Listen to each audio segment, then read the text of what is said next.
पर्व विशेष शंकराचार्य जयंती। भारतीय संस्कृत के शिखर पुरुष आचार्य शंकर आदि शंकराचार्य 16 वर्ष के हो चुके थे। उनकी जन्म कुंडली के अनुसार उनकी आयु पूर्ण हो चुकी थी।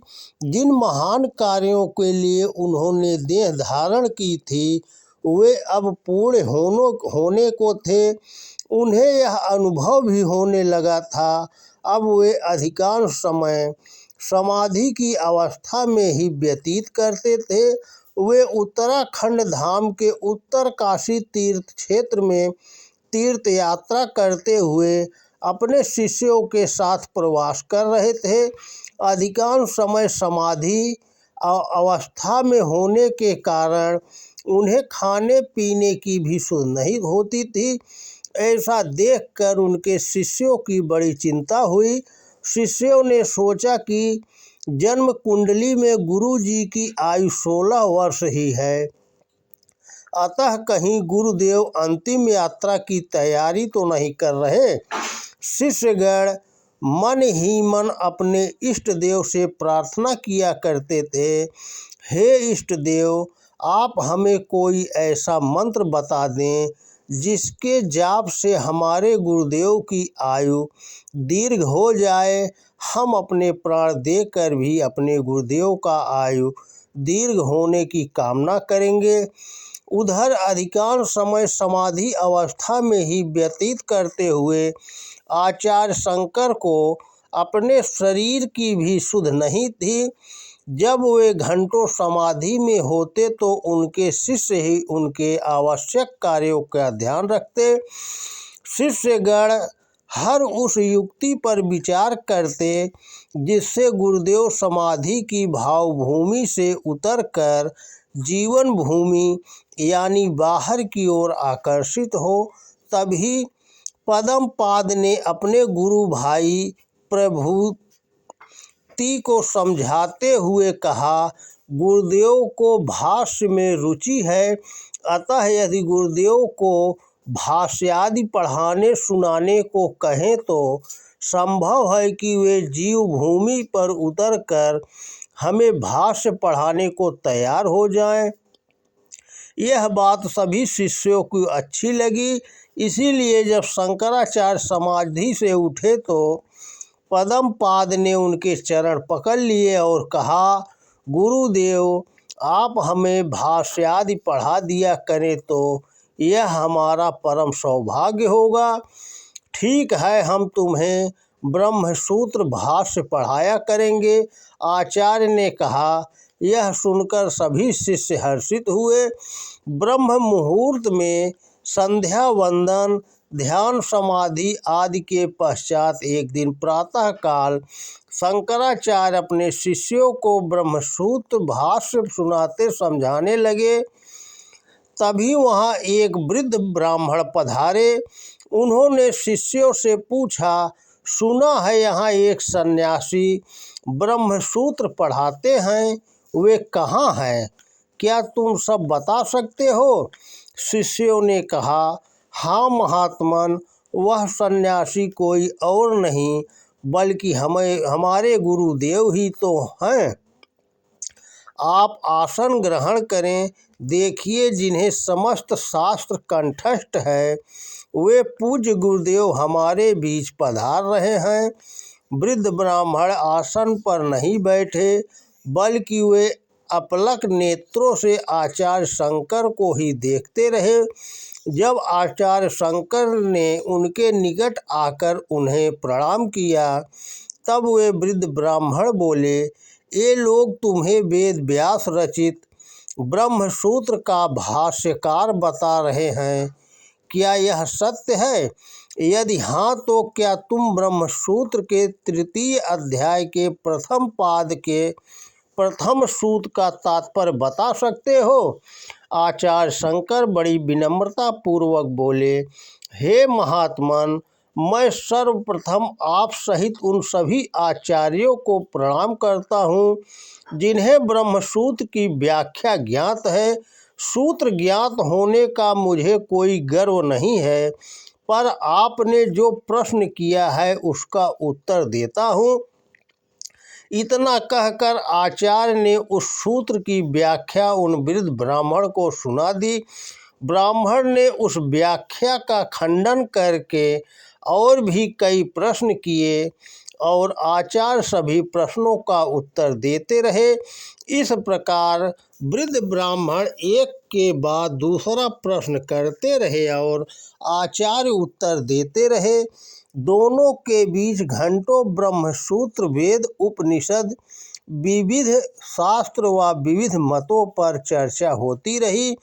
वृद्ध ब्राह्मण प्रश्न पर प्रश्न किए जा रहे थे और आचार्य उनका तुरंत उत्तर दिए जा रहे थे। वृद्ध ब्राह्मण और आचार्य शंकर की विद्वता, स्मृति शक्ति और अंतर्दृष्टि देखकर वहाँ बैठे सभी शिष्य आचार्य से दोनों विद्वानों को देखते रह गए। शास्त्रार्थ में प्रातः से दोपहर हो चुकी थी, अतः वृद्ध ब्राह्मण अगले दिन पुनः आने को कहकर चले गए। सभी शिष्य वृद्ध ब्राह्मण और आचार्य शंकर की विद्वता को आश्चर्य से देखते रह गए। उन्हें यह भी ज्ञात नहीं हुआ कि उनके गुरुदेव आचार्य शंकर ज्ञान के अथाह भंडार हैं।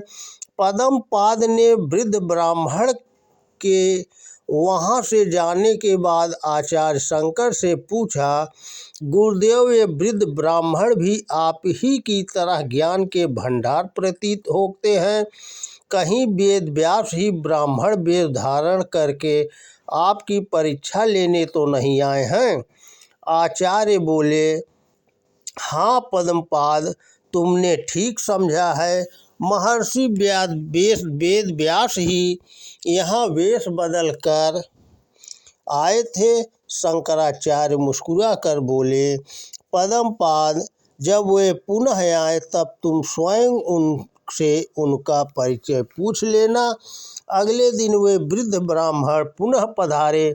आचार्य शंकर ने उनकी चरण वंदना करके उन्हें उपयुक्त आसन पर बिठाया और बोले, महात्मन, हम सबका यह विचार है कि आप वेद व्यास कृष्ण द्वैपायन हैं। संभव है कि आप किसी देव कार्य के लिए ही वेश बदल कर आए हैं। यदि यह सच है तो कृपा करके आप अपने असली रूप का दर्शन देकर हम सबको कृतार्थ करें। वृद्ध ब्राह्मण बोले, तुम्हारा अनुमान सत्य है शंकर। इतना कहकर उन्होंने अपने असली रूप को प्रकट किया और आचार्य शंकर के सिर पर प्यार से हाथ फेरते हुए कहा, मैं ही वेद व्यास हूँ। आचार्य शंकर हर्ष से भर उठे। वे वेद व्यास के चरणों में झुक गए और उनके चरणों की रज अपने मस्तक से लगाकर उनकी स्तुति करने लगे और कहने लगे, हे मुनिवर, आपके दर्शन पाकर जीवन धन्य हो गया। हे मुनिवर, आपने जीव कल्याण हेतु अनेक महान कार्य किए हैं। आपने पुराणों का संकलन किया है। आपने वेदों को 4 भागों में विभक्त किया है। आपके लिए कुछ भी अज्ञात अथवा दुर्लभ नहीं है। आप हमारे आदि गुरु हैं। आप हम सबका प्रणाम स्वीकार कीजिए। महर्षि वेद व्यास आचार्य शंकर की स्तुति, नम्रता व ज्ञान से अति प्रसन्न हुए और बोले, मैं तुम्हारी प्रतिभा से अधिक प्रसन्न हूँ शंकर। तुम्हारे अतिरिक्त अन्य कोई मेरे प्रश्नों का उत्तर नहीं दे सकता था। मेरे ब्रह्मसूत्रों का तुमने भाष्य लिखा है, यह सुनकर मैं तुम्हें देखने आया था। मुझे यह ज्ञात था कि शंकर भगवान शंकर रूप में मेरे सूत्रों की भाष्य रचना करेंगे। महर्षि, यह भाष्य ग्रंथ अब मैं आपके चरणों में अर्पित करता हूँ। ऐसा कहकर आचार्य शंकर ने भाष्य ग्रंथ महर्षि के चरणों में रख दिए। भाष्य ग्रंथों को देखकर महर्षि वेद व्यास प्रसन्न हुए और बोले, शंकर, सूत्रों में निहित मेरे मनोभावों को भाष्य में तुमने जिस प्रकार प्रकट किया है वह अद्वितीय है। अनुपम है, तुम्हारे अतिरिक्त कोई दूसरा यह कर भी नहीं सकता था। गोविंद पाद और उनके गुरु गौड़पाद मेरे ही शिष्य संप्रदाय के हैं। गौड़पाद ने मेरे पुत्र सुखदेव से शास्त्रादि की शिक्षा ली थी। महर्षि आगे बोले, वत्स शंकर, अब श्रुति व स्मृति की भाष्य रचना करने की जिम्मेदारी भी तुम्हारे ही ऊपर है। आपकी कृपा से यह कार्य भी मैं संपन्न कर चुका हूँ मुनिवर। ऐसा कहकर आचार्य शंकर ने उनके भाष्यों को भी वेद व्यास के चरण कमलों में रख दिया। उन भाष्यों को देखकर वेद व्यास गदगद हो गए और बोले, तुमने यह कार्य जिस साधारण ढंग से पूर्ण किया है वह सचमुच असाधारण है, अतुलनीय है, अद्वितीय है।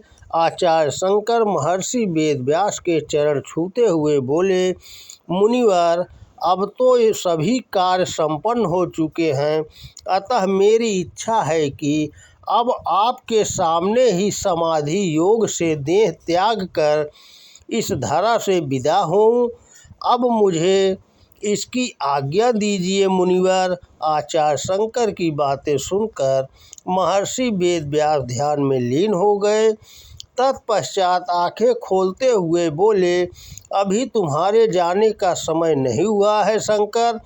अभी तो तुम्हें वैदिक धर्म के लिए कई और कार्य भी करने हैं।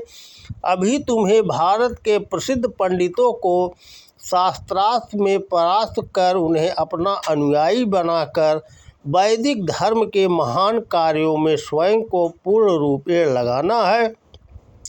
ऐसा कहकर महर्षि वेद व्यास ने शंकराचार्य के सिर पर हाथ रख दिया और आशीर्वाद देते हुए कहा, वत्स शंकर, तुम्हारी आयु 16 वर्ष और बढ़ गई है। तुम 32 वर्ष की आयु तक वैदिक धर्म के महान कार्य को करते रहोगे। तुम विभिन्न मतों के पाखंडों की पोल खोलकर वास्तविक अध्यात्म की प्रतिष्ठा कराओगे और तत्पश्चात तुम अपने स्वरूप में लीन हो जाओगे। यह कहकर महर्षि वेद व्यास अदृश्य हो गए। पास में बैठे पद्मपाद और अन्य शिष्य यह जानकर हर्षित हो उठे कि उनके गुरु की आयु 16 वर्ष और बढ़ गई है। तत्पश्चात आचार्य शंकर महर्षि वेद व्यास की इच्छा को भगवत इच्छा मानकर वैदिक धर्म की ध्वज पताका चहुओर फैलाने को आगे चल पड़े और जीवन पर्यंत भगवत इच्छा के अनुपालन में लगे रहे। वैदिक धर्म अद्वैत वेदांत की स्थापना के लिए आचार्य शंकर ने अपना सब कुछ उत्सर्ग कर दिया। वे सचमुच एक महान योगी होने के साथ साथ वैदिक धर्म के ध्वजा धारक भी थे और संदेशवाहक भी। तो दोस्तों नमस्कार, वीडियो पसंद आए तो ज़्यादा से ज़्यादा शेयर करें। जय श्री कृष्णा, राधे राधे।